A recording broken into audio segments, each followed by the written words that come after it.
Hi everyone, and welcome back to the Thorpe Park 1999 recreation. Today we'll be focusing on details that might seem small on their own, but when they're all in place, they really make the whole area feel more complete. I'm starting off with the ticket booths. While looking through some old footage, I noticed something I'd completely missed. Each booth actually had windows on both sides. That means that guests could get served on the left and the right of each booth. So I jumped in and began adjusting the design, changing the size and placement of the windows, making sure they'd lined up, and adding counter space on each side so that staff could have somewhere to work. I even added those little ticket and money trays. They're such a tiny detail, but they help the booths feel like real, functional spaces. I also added the doors for the staff to get inside the booths, as it wouldn't make much sense for them to be climbing through the windows.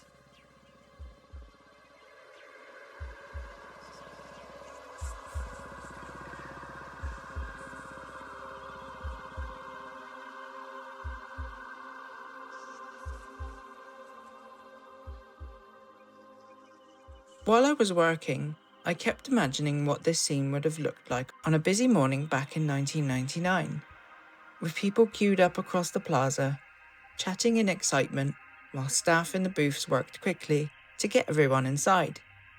It's those mental images that help me make sure the recreation feels authentic, because you can start thinking about how the space functioned and not just how it looked.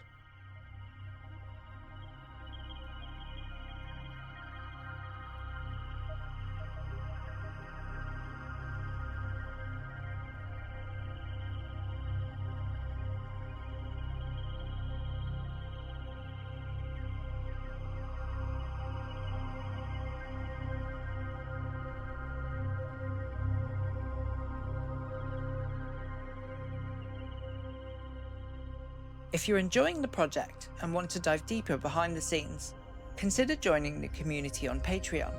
You'll get access to exclusive content, early builds of the game, and some great rewards along the way.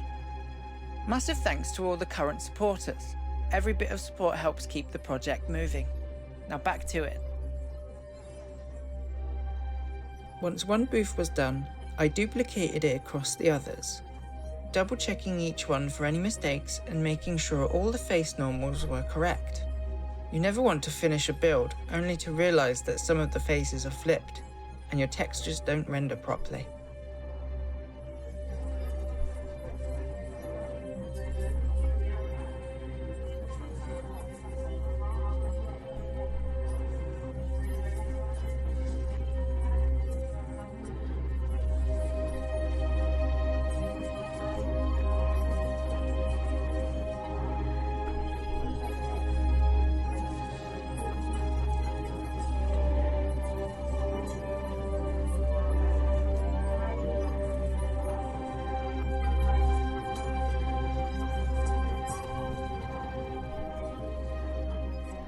Next up, I moved on to the details on top of the booths. They're pretty simple, but they add a lot of visual interest when you're walking through the area in-game. They help break up the flat shapes and add that extra bit of charm to the buildings. Even if you don't consciously notice them, they're part of what makes the entrance feel alive.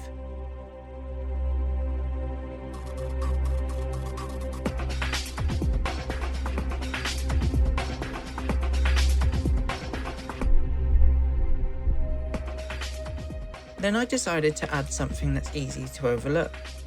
There's a small post box set into the wall outside the entrance building. I tracked down a good reference image and modelled it to match. It took a little while, but it's the kind of subtle touch that people who know the park might smile at when they spot it.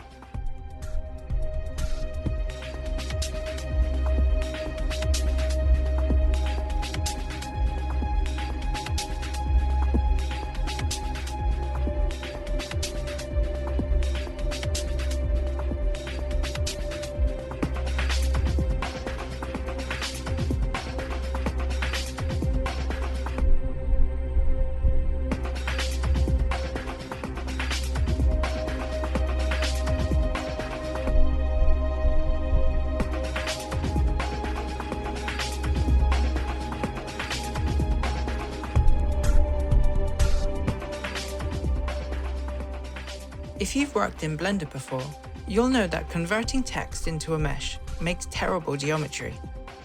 So I applied the remesh modifier and then converted that to get a clean mesh. Once that was done, I sized it correctly and applied the right material.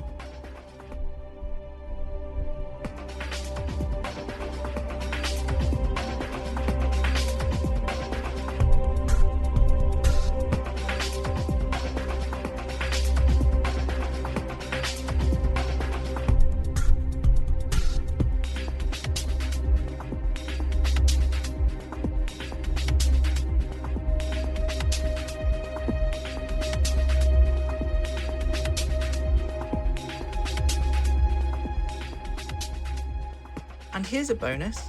Off camera, thanks to a little recording hiccup, I went ahead and placed all of the car park markings. So they're all fully in now, and it's one more big piece of the entrance ticked off the list. That about wraps up part 7.